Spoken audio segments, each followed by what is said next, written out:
Hey, let's meet our next speaker. Hi, Mohamed. How are you? Let me unmute. It's always my problem when I'm speaking in a meeting and man, I really can't hear you. So I'm making sure that I'm mute. I'm very good today because it's one of my lovely conference that I would like to join, as well as the Ukrainian community and people. So thank you for having me today. Yeah, good that at least we can make it online. Yeah, hope that next time you can make it in person, and we will also hope so. So yeah, today is also a good topic, endless probably, microservices, monolith, and all of this dilemma, and how to better migrate from one to another, or maybe no need to do so. So glad to hear your presentation, and yeah, Thank you. please go ahead. Okay. So let me. So first of all, I'm very glad again that I'm joining JavaDay Lviv, and it was always pleasure joining in person. Past years, it was quite some good time coming to Ukraine even in person. So I hope so that I can join again and meet all of you in person. And welcome to everyone joining from the world. So good morning, good afternoon, good evening, so wherever you are. And thank you for joining me today. So today my presentation is about something like strategy, that how can you migrate from your monoliths or even modular monoliths to microservices. But always we would like to understand that all these kind of design patterns and strategies are like meant for one solution or tackling one problem. So there is no one design pattern could solve everything. This is why they are design patterns, and there is always a use case to solve, because everything in architecture is about trade-offs. Trade-offs is very, very important, because you cannot fit everything together. You cannot have like low latency and security with performance, with consistency of the data, and fault tolerance. All of this has to have to choose one over the other, but based on the business needs. So today's it's a special use case that I would like to share with you, when we can move and migrate from monoliths.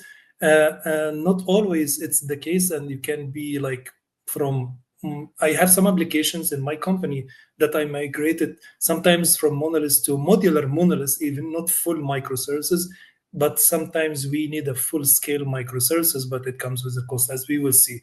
But here, so I will speak about tactical forking. It's one of the strategies that how you can move to microservices from legacy systems or monolithic system, and also all the consideration trade-offs that you have to consider and also pay attention to, because there is a lot of hidden things during the migration. A lot of people like fall into, and they doesn't consider it, then it makes problem.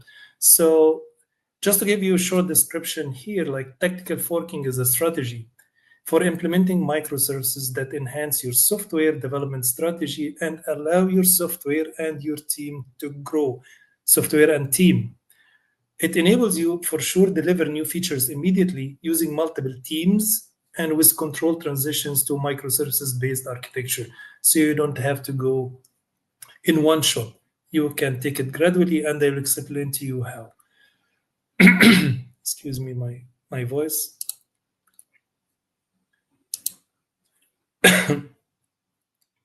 So my name is Mohamed Taman. I'm working as a solutions architect at Magna International. Magna International is a car part manufacturing as well as whole car producer. We have contracts with many big brands, and we do contracting for developing certain series like Supra, BMW, Z4, Series 5, Mini Cooper, sometimes Range Rover, some electrical car, now G-Class, also all produced at Magna, as well as we are like 12 divisions. So we're doing every division and group doing a specific parts of the car, like electronics, mirrors, seatings, you can name it. And we are suppliers to outside like OEMs, and also we are supplier to ourselves because we are also building the whole car, and we are building engines, exteriors, all of you, whatever you can, like find it from the car parts. So why I'm telling you this, because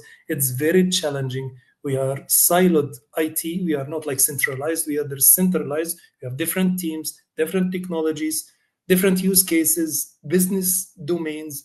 But finally, if you come across the whole company, we have HR, we have finance, we have quality, we have shop floors, we have IoT. It's diverse, and the domains are too much and complex. And car manufacturing is one of the hardest engineering process,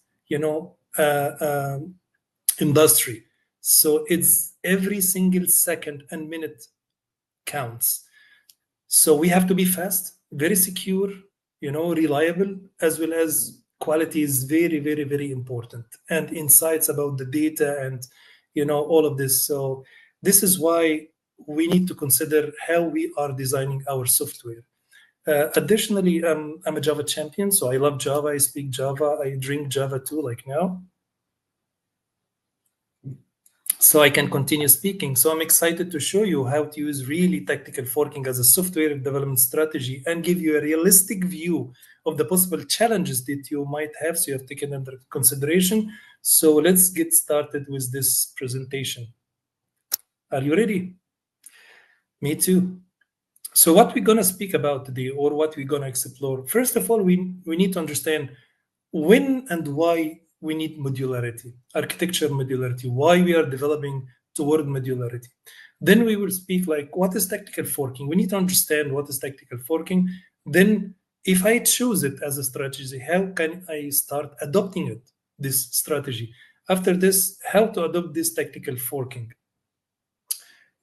as a technical implementation. Then also tactical forking impact on your team and development, because as I mentioned to you, there is a lot of trade-offs and also benefits. So we need to understand. So when you speak to your manager, speak to your business stakeholders, you have justifications why you need this. And definitely when the business will speak, how much time does it will take and how much money does it will cost. This is always what the business care and what is the business value that it will bring to me. But when you're speaking to your technical team or leader, you have to convince about the strategy, teams, and all the challenges and also preconditions and signs that make you choose tactical forking. Finally, I will give you like cheat sheet about the tactical forking challenges, so you can understand and you can have it in front of you always. So architecture modularity. Before discussing tactical forking and its potential as an approach and strategy for growing your software, we must first understand its origin, where it came from. The key concept here is modularity. Some of the modularity graphics here in this presentation I have borrowed from Mark Richards, or a presentation called Architecture Modularity and Service Granularity. It's a very good presentation. I advise you to have a look at this presentation. So first of all, if we are first question that we'd like to ask ourselves, like, why should I consider separating my application into smaller distributed components? Because it's very challenging. The more you have granular services, and to which level I need to, decompose, my monolithic application into separate, smaller component, because, everything comes with a cost. It will cost more, as well as manageability, and it needs ownership. So this is very important. Do I really need this kind of, this distribution of my system into smaller component? And second question, how should I approach it? Now, if I decided to do this because certain reason, because of the business growth or something, and I need to ask myself, okay, how should I approach breaking apart my monolithic application into smaller parts? Because we have to consider many, conditions for modularity. So first thing, you have to consider maintainability. Yes, I need maintainable places that I can individually. So I don't want to, when I change something in my application, it breaks the others. So this is one of the consideration, maintainability. And also, if I change one of the part of the code or module inside the monolithic application, I need to retest the whole part again. But this is not the case here. I want to individually test what I have changed only. So it reduces the time, the build time, and also it will lead to faster deployment. Second thing is deployability. What if part of the code in my monolithic application, like authentication or payment, I have added another payment provider, but the whole application need to be redeployed, and now I have downtime, which I cannot achieve with the whole monolithic application. And then this is a way toward modularization. I need faster deployment for only specific parts of the application. Another one, scalability for sure. Monolithic application is one part, and when you scale it up or down, out or in, it will require like large piece of the server. And you don't need to scale all of this, and this comes with a cost. You need only small part, because not all your application need that scalability. Only one part of your application is very, very crucial that your users access or have heavy lifting, processing or something. Sometimes this is why we don't even divide the whole monolithic application into smaller parts for the sake of microservices or distributed component. Sometimes we evaluate that we want one small part. This is after observability and monitoring. I observed that this part of the payment processing or batch processing or preparing data for reports or or security authentication authorization, and okay, those parts taking a lot of time in order to support the request. So I can only think about taking these parts, extracting it into microservices, and then I will leave the complete monolith application as it is normally without any problems. And whenever I found more, load in specific parts, I can just divide as I want, because not all the application need to be divided. So this is also a strategy, and tactical forking will help you on this. So scalability is very important part, and also fault tolerance. In monolithic application, if you have one part of your application down inside, the whole application will not serve the request and respond, and it will hang. Then you have to fire another one and scale it out. And this is sometimes a big problem, because you need continuity of the application, and also not giving bad impression to your customer. So here I will give you flow chart in order to justify why modularity is needed, and if yes, I will need the modularity, then which strategy I can use. So is modularity justified? If I say no, keep monolithic applications, very easy. But if it's yes, is decomposition feasible? Is it easy to decompose my modular my monolithic application? Is it already modularized inside so I can decide, or it's like too much spaghetti and everything inside is cohesion and very interconnected? This is very important also. So if it's no, please keep it for now, and because you need to redesign it again. And if it's yes, the composition is feasible, then is it definable component? So you can define it like this is payment, this is order, this is user profile. Those are related to security authentication or authorization. I can take it apart from outside. If yes, then you can use component-based decomposition. This is feasible strategy for decomposing your monolithic application. If it has this kind of features like decomposition is visible, also it's definable component. And not always this is the case, actually, but it's a strategy. But 90% it's not. Then, which is no. In this case, I will go with tactical forking. And both of them it will lead to building a distributed application out of the legacy system or monolithic application. So I hope now you can use this flowchart to justify your modularity and how you can choose either of the strategies, component-based decomposition or tactical forking, because it depends on their internal development and modules decomposition inside your monolithic application.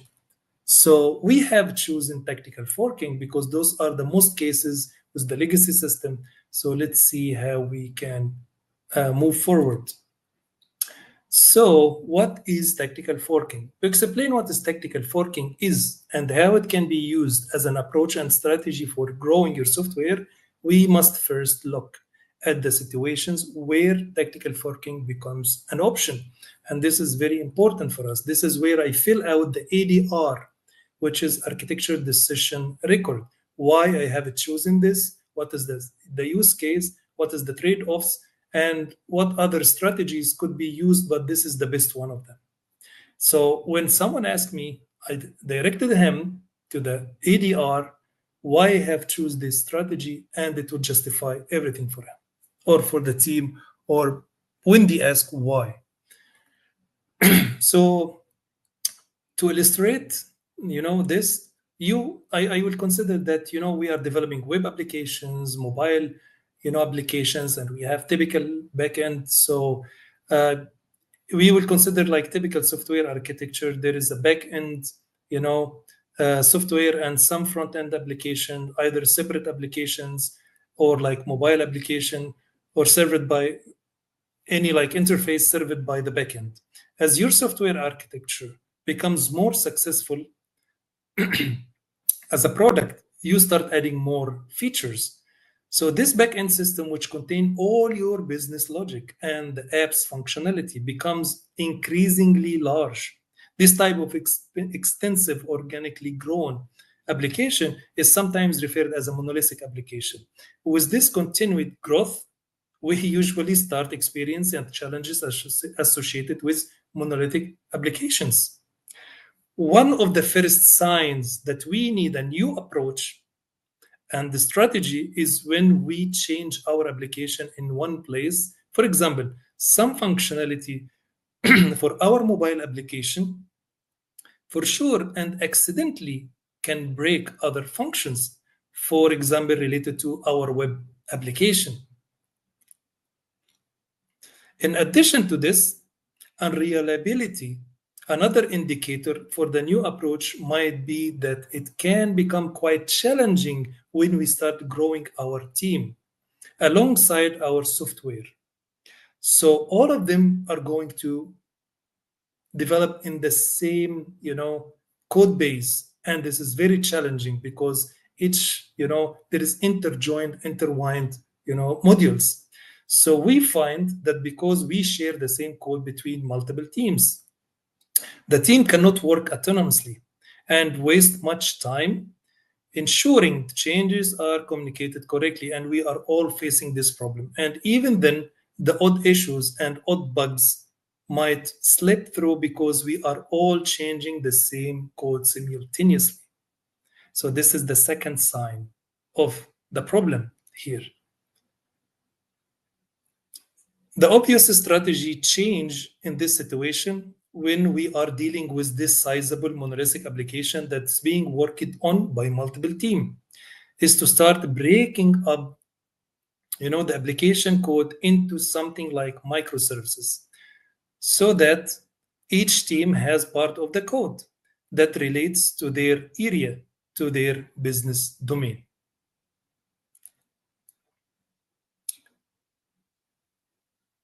But the problem with most of these microservices migration strategy is that they always assume that your extensive monolithic application is internally well organized. And, structured into component, that is related to specific functionality and part of your business. as I mentioned to you before. But however, this is not always true, which is why some microservices migration strategies failed dramatically. Your application might externally look well organized into different functionalities, into different business areas. But when you look at the code internally, all the code might be conjoined and coupled. And it's very hard to separate those different business functionalities into separate applications and microservices. The good news is that this is where tactical forking becomes an option. It becomes an alternative approach and strategy that you can use to grow your software and your team. This approach involves giving a copy of the entire code to each of your team and having some routing mechanism that routes all the incoming requests to the different parts of your application. It gives the illustration and illusion of the back-end system while giving your team their vision of the code that they can develop autonomously. So as you can see here, again, the strategy is very simple. You have a monolithic application. You just give the entire copy for each of your team. You have routing mechanism. The front end or the mobile application or whatever is connected to your backend, it's like API gateway or load balancer, whatever it is, we will decide later on, that can route the request to that certain area. And then, okay, one part they will start working on the order management. Another part, they will start working on the account management, and so on. But when we have the same calls from the front end, it's normally served, and the front end doesn't know that there is multiple services has been separated yet, or the same code, has been, given a copy for different team. This is for business continuity, and we will see how we can do this technically. So not only can each one of your team now start adding new features to their versions of the code without having to wait for microservices-based systems. So you don't need to wait for, the migration start first, I will decompose. No. Start adding your features, and in the same time, you can also in the background start stripping away code. And this is very nice. That's not related to their specific business domain and to their particular business functionalities and areas. And with tactical forking approach, you will eventually end up with microservices-based system over the time and saving the business continuity for your customer. So the key advantages is that you won't have to delay any of your new features. The migration to microservices becomes a background task while each team develops its version of the code with their new features. And by the way, this strategy, because I have to give the credit for the first owner, like Discover, this strategy was first described and given a name by an individual called Fausto Della Torre. Yes, it's a summer. In the rest of the presentation, we will look at my view on how the strategy could work so that you can migrate your software to microservices-based system. But if you would like to have a look at the initial assumption and the name of this tactical forking, why it came from and why they wanted to have it, you can visit this link and have a look. So this is, before we move on to the next section, here is just a summary of all the key points mentioned previously. So the tactical forking is an approach and strategy to software architecture. It's to progress your software architecture. It's also to progress to add new features.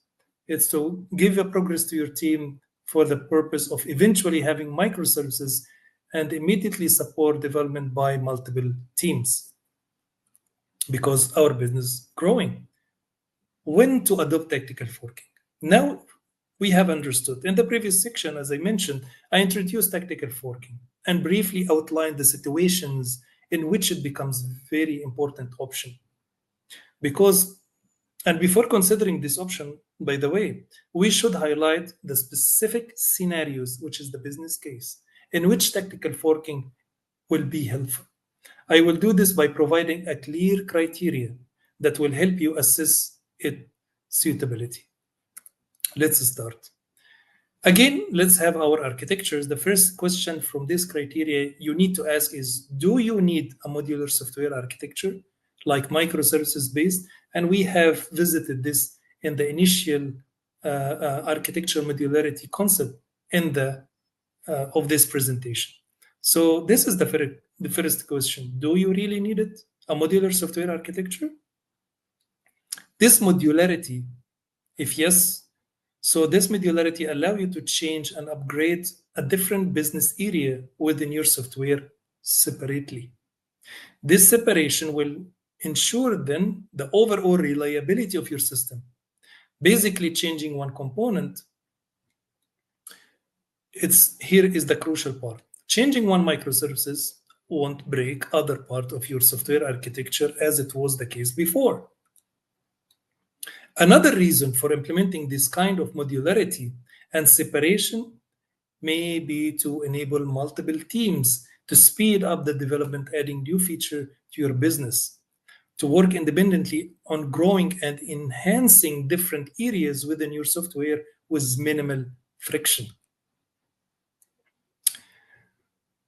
Once we have answered this question about the need for modular software architecture, the next question in our tactical forking criteria is already your software code base logically modular? In other words, does your software have a distinct business areas and functionalities that can separate independently with their own functionality and data weight, like separate logical modules, that are separable into something like microservices?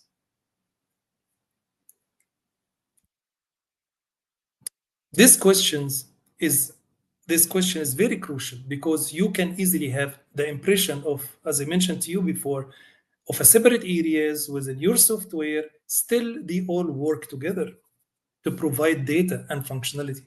And individually, they need more, weight in terms of data and functionality to be recognized as independent logical modules. Once we have established logical modules, we must answer the following question before tactical forking again becomes an option. Are these logical modules physically separable using traditional technique to separate, like, component decomposition? If they are easily physically separable because you have well-structured code, please use traditional techniques and avoid tactical forking, as it won't benefit you in this situation and bring complexity. However, again, in most cases, tactical forking is the only option because even though you have logical modules, they are physically too tightly coupled. The code is too physically intertwined, where these logical modules overlapping, making it very hard to separate quickly. Therefore, traditional techniques to extract these modules into microservices won't work or will take too long to develop.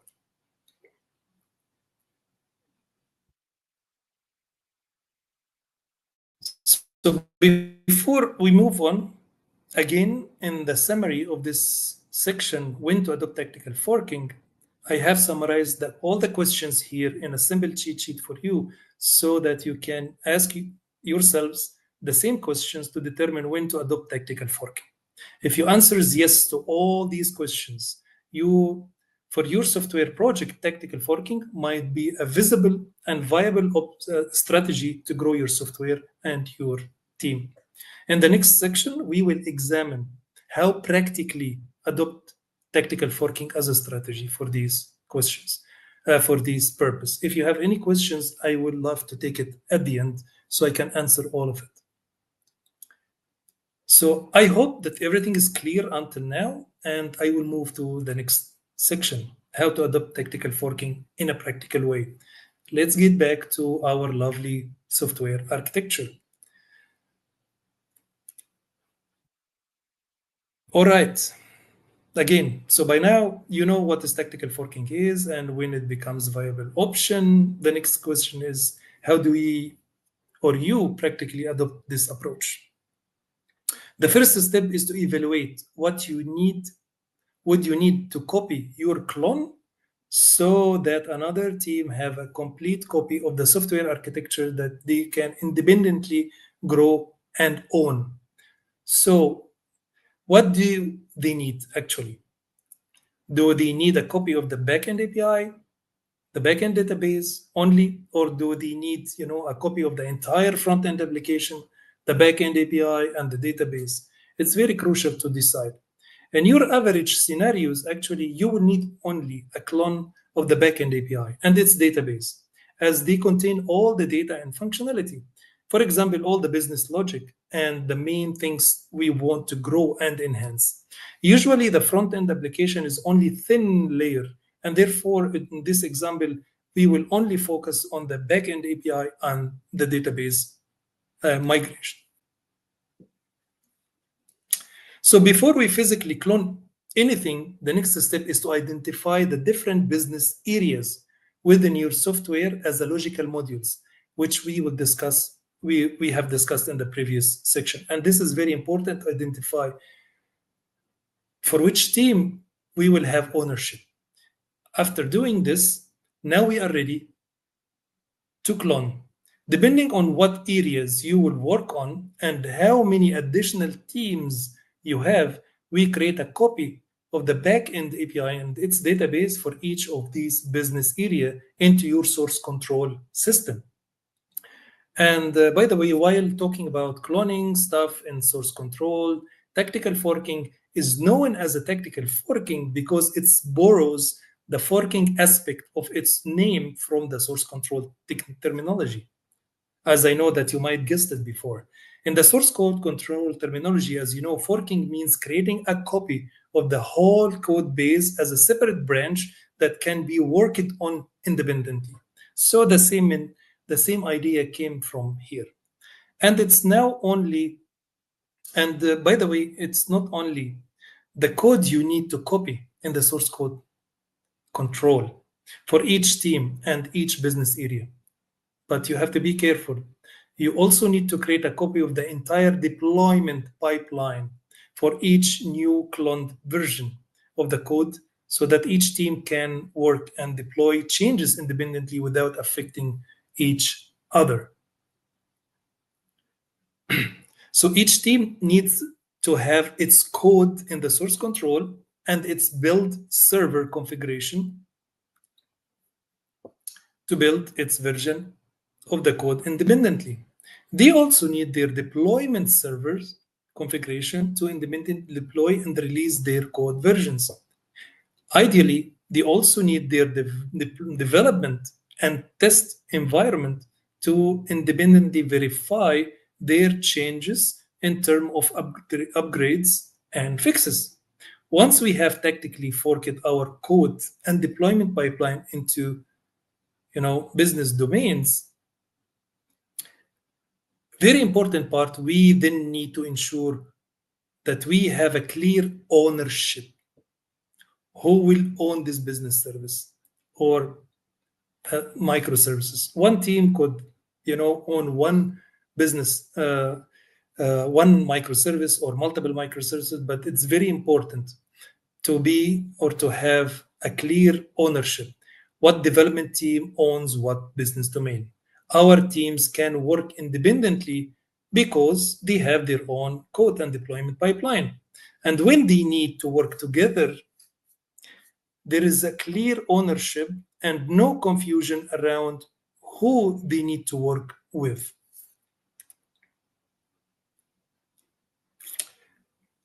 Okay, once teams are set up, the next stage of fun begins. They can start enhancing their versions of the code and specific areas related to their business domain and begin deleting parts of the code outside of their business domain. This process of enhancing and stripping away code is known as a refactoring. In our diagram, you can see that the green areas, where each team has added new feature or enhanced existing ones. And the gray area represent the code the team have started to delete. The deleted code related objects and data are removed because they are outside the team's business domain. So, like, that we have entire code about the whole system. So they are focusing now on order, focusing now on stock, focusing now on account. So the other in account microservices, the other related code to stock and order doesn't make any sense. So I will start striping it away. This is the idea. Once we have these new enhanced versions, although we have multiple copies of the same original code, we still need to give the impression of one working backend system for the front end. We can use routing mechanism specifically configured or our tactical forking, for our tactical forking strategy. And this kind of routing mechanism, it will take incoming traffic and then intelligently for sure forward the traffic to a specific business area to the correct clone copy of the original software architecture that now represents that particular business domain. Thanks to our routing mechanism, our front-end applications will be oblivious that they are now talking only to multiple, backends. So they will not feel this, that I'm talking to multiple backends. It's only one backend, as it's like an illusion, fooling them into thinking nothing has changed. So business continuity again, because this is one of the first questions about what about the operational continuity about the current application. If I'm working with a bank, I'm migrating legacy system, I cannot stop not delivering people their internet banking and mobile channels functionalities. This routing mechanism can take many forms. By the way, you can have your own custom backend for front-end API that carries out this functionality, or you can have particular cloud-based component like API gateway to do the same functionality. You could even have something as a basic as load balancer that allow this configuration. It's finally based on your specific scenario. So I have described how tactical forking really can be made to work at a very high level. Still, you can use this example as a starting point for planning with your engineering team. This is a summary. Will be very helpful for you as a quick reminder of all the needed steps to adopt tactical forking practically. But now I start the previous section, as I mentioned to you, examined how to adopt tactical forking to grow your software. This section will discuss the strategy impact on our teams and our software development lifecycle as an whole. So let's see how it will impact us. Let's get back to our, traditional software, back-end and front-end database. And one of the first things that we need to consider is knowledge handover. This is because it doesn't matter how conventional your software architecture is. If it is an extensive system, it's bound to have subtle details that must be communicated to other teams that inherit your code. It's very important to consider. So when we carry out the first step of tactical forking, which is we covered in the previous section, we give each team a copy of the software and their deployment pipeline. As part of this, we also need to do knowledge handover. And this is very important.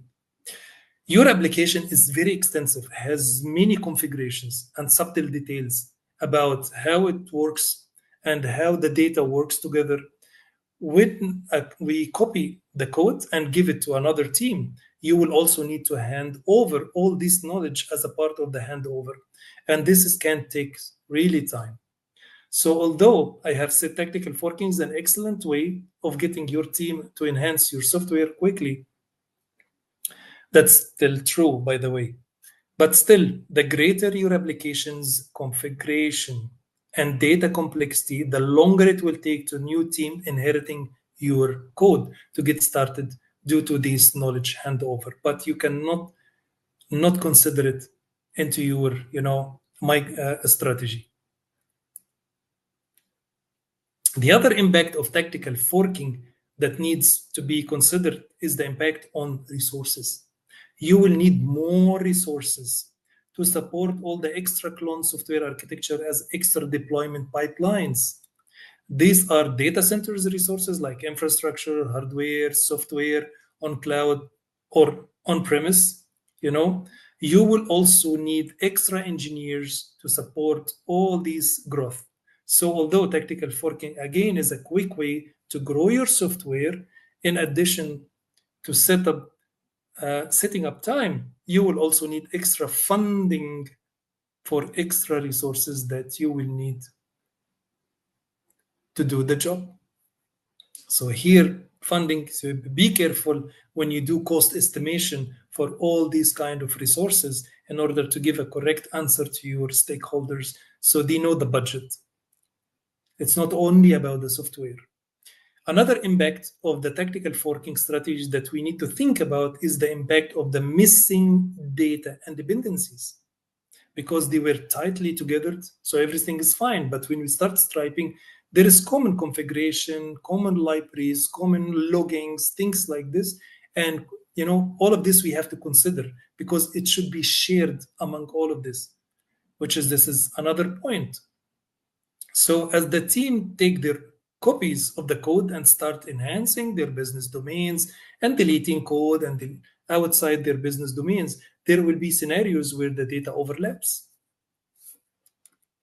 So for example, when generating an order report using a new order API, we might need a product names stored as a part of the stock API and maintained within the stock API database. With an order API database, this data is missing because this order API no longer maintained it, and it was deleted because it's outside of the order business domain. So this is a small scenario. One solution in this scenario is to call other API for the missing data. So when incoming requests come in and you need an additional data maintained by a different API, you make a call to retrieve this data from the component required. However, this comes at a cost. And you know what is the cost for sure. Have an API calling another API, which means your response to the calling application will be slower. Although this is an option, the impact on the performance shouldn't be ignored, because if you have multiple calls to different services and you have to wait the response, it will take much longer time. Using various techniques and design pattern to negate this impact would be the best. I will give you a small example here. Another solution is to this missing data problem is to use something like message broker. So every time data is created or updated, a copy of the data is placed into the message broker. If another API or microservices need a copy of the data in their database, they can take a copy of this data from the message broker and store it in their local databases. So this is usually the case. So hopefully from these examples, you can see that although tactical forking is very effective strategy for very specific scenarios, it impacts also our team and software development in general. And we must come up with extra resources and solutions to deal with this impact. Challenges of tactical forking that you have to consider.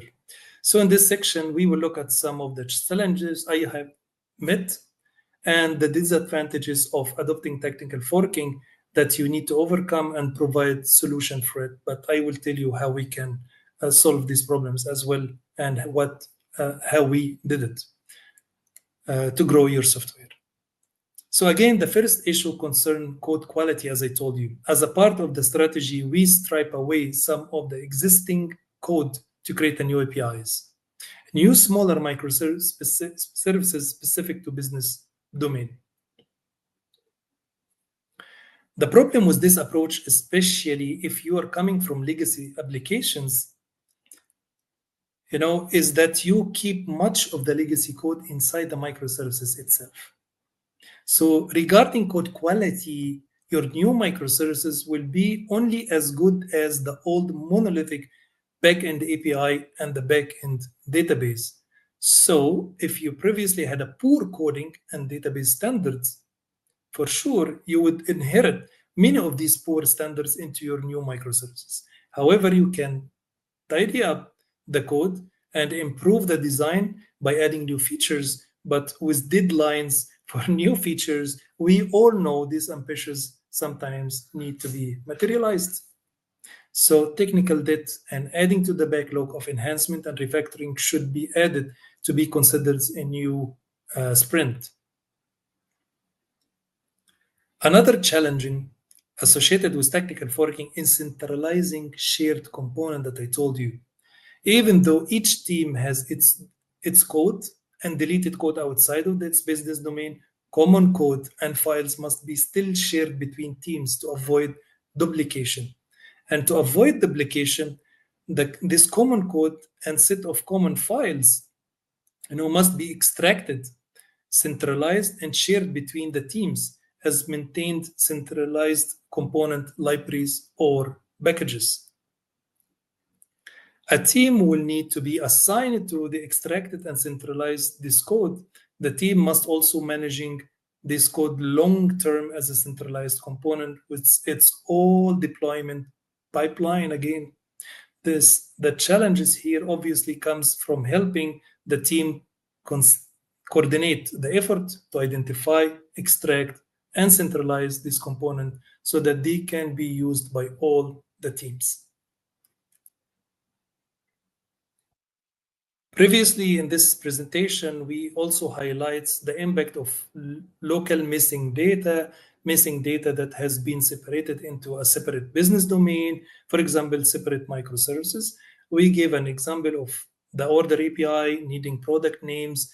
When generating an order report, product names stored in the stock API are not locally in the order API. And as we mentioned, the good news is that there is also are solutions to share data between microservices. The challenge here, however, is that we have a solution, but these solutions will, slow down our tactical forking strategy. Why? Solution like microservices to microservices calls and message brokers to share data require specific technologies and design patterns before they can be implemented with desired performance and reliability. So yes, tactical forking is a quick way to grow your software and support multiple teams. Still, many new technologies and design patterns might be required to support the new tactically forked software architecture. So we need also to consider the learning curve of the new technology and the right way to implement this technology to support our, needs. And again, I give you a head start with your tactical forking strategy. Here is the summary of all the key tactical forking challenges mentioned in this section to give you a starting point to formulate your plan for those challenges. By reaching here, I have finished my presentation. I hope that you really find it useful and when to use it and how to use it and which questions you need to ask yourself in order to make it justifiable and exactly the right strategy to move forward to your, microservices-based architecture.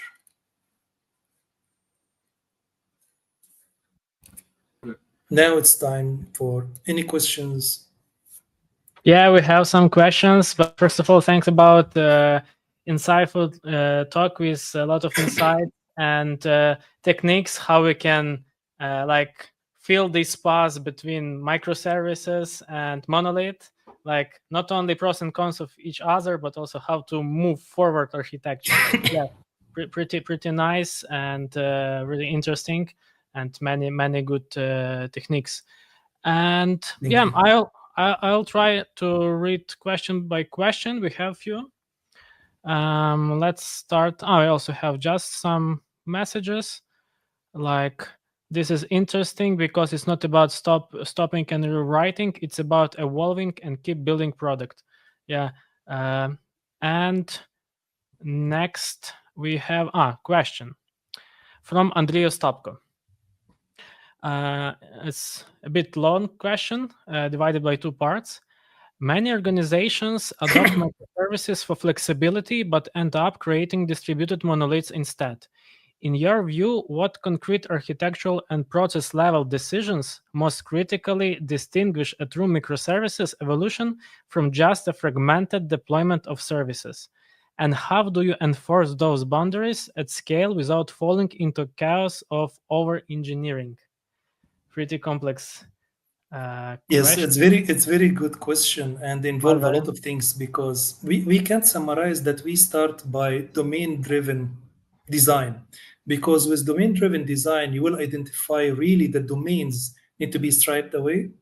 And also, as I have mentioned at the beginning, you don't need to decompose all your monolithic application into completely microservices. Because when we implement observability, we always need to see which part of our code really affected and have this. Because distribution into microservices is very complex because you need to maintain a lot of things. It's not about only DevOps or CI/CD pipelines or infrastructure. It's also about the data consistency and shareability. It's not easy. The main problem for companies that, hey, let's go ahead, microservices based architecture is the real silver bullet for our solution, and then failed. Or budget bankruptcy. I have joined a company that took over a project because it's even bankruptcy before it goes to production, because they have many granular decomposition to the point that decomposed for like trivial functionality, one functionality, just microservices. No, you also need to consider how many functionality could be like user profile, could have also authentication, authorization, and could have maintaining user information. And really, do you need to separate it from the whole monolithic? Is there is a lot of big hits to that service to separate it outside of the monolithic application?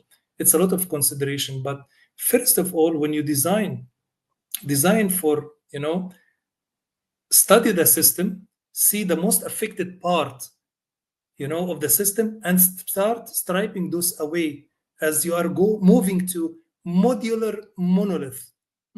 What does it mean? It could be design internally modular, component, and then you will easily, when you think about migration to microservices, you already internally, for example, quick example, I have a system that it was very big monolithic. It's about quality and claims come to our cars from. So we need to it's very crucial business, and we need to justify those claims in order to replace the part for agencies.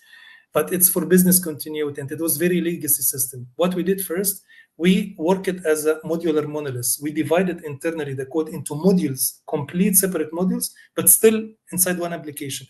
And they are communicating using messaging broker, not internally direct. Even in the same application, I can call that function. No, consider it's an API internally.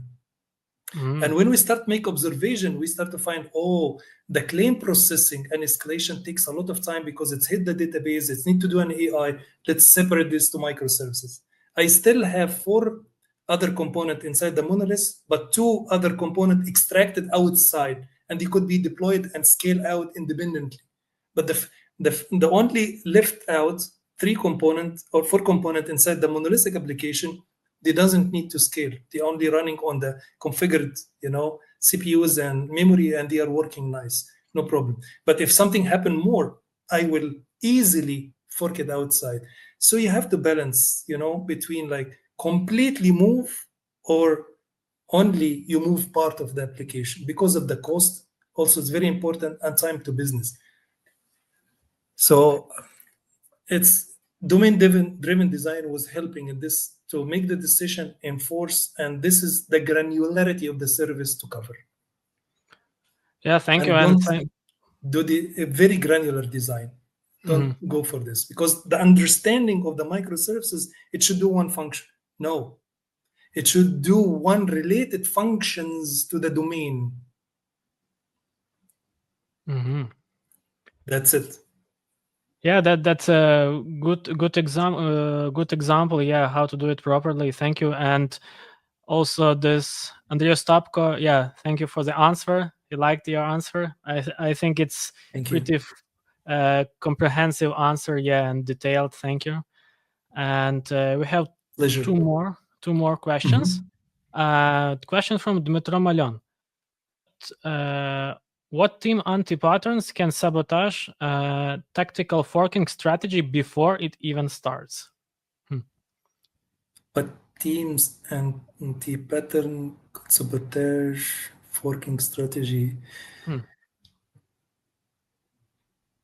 Okay, I'm trying to understand the question really. It's like what affects and can affect the team as an anti-pattern to move to tactical forking strategy? Yeah, maybe what team can do that it might be impossible to do such a tactical forking. I know what's that bad practices. I know that can prevent you from moving forward. It's just if you didn't identify really the ownership, and this is something I found in my company, because when we have component and we have standardized component, we'd like to know who is doing this. If it failed, we don't know who's the owner of this component. Something has been developed and teams started changing and evolving, and there is no clear ownership. So we don't know. So a lot of team has been involved and we sometimes stuck. And a lot of team can spend time overnight in order to solve something is not related to them, because they are just development team. There is no clear ownership. This is very important. Understanding the boundaries, what is inside your domain, and how you have the common thing. Sometimes we need data and we don't know where to get it from. And the collaboration. So if you define as an architecture this microservices, you have a table in the architecture decision and the team formation, and always maintain this table. Who own what, who I can talk to, where is the common component, common files, common configurations, how we can maintain it, who will do it. It will go smoothly. This is mainly the big problem between the teams. If the not only tactical forking strategy is the microservices strategy, actually, or multiple components. When you have cross-functional teams, always communication is the most important, and clearness and handover. This is why I told you challenges in the presentation. If you don't hand over, they will start reinventing wheels. They will not know where to get some other things. And when I have something to solve a problem, I need to communicate it across the teams. So they know we now use this technology as a message broker. It will be deployed this way. Your typical topics will be 1, 2, 3, 4. So now we know. If they don't, you might find another deployment for another message broker, and they start telling you, we will use this for communicating the data. No, we have common. Yeah, true. Communication. It's communication. Important. Yes. Yeah, especially because strategy might be on paper, but if team doesn't understand it, it's another story. Exactly. Thank you. And probably the last one, interesting, from Mr. Mike. What about another way around? Have you tried reversing a tactical forking? If so, how did that go? No, to be honest, if I want to reverse tactical forking, it will be like in my imagination, and actually practically it will be modular monolithic application. Because finally you have the modules, you will be inside, and you still have the same technology, but you just decompose it back into one application for deployment.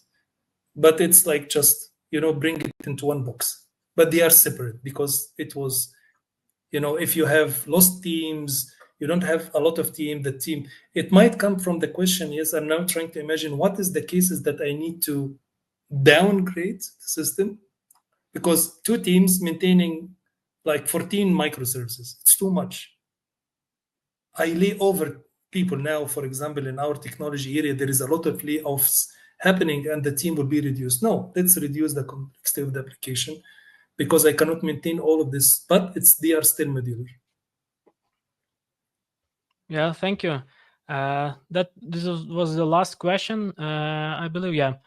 Thank you for answering them, and and thank you for your talk. It was Thank you very much. interesting, It's and my thank you pleasure. for being with us today. Yeah. No, it's my pleasure, and I wish you all to be safe and happy. This is very important in this very hard situation and hard worldwide situations, and ugly things happening. But always, I wish for all the people to be safe, happy, and have safe life. Thank you. Thanks for these good words and for your support. Yeah, appreciate that. And Thank you. yeah, have a good rest of the day. Thank you for having me. You too, and have a fantastic presentation with the awesome coming speakers. Thank you. Thank you. Bye. Bye.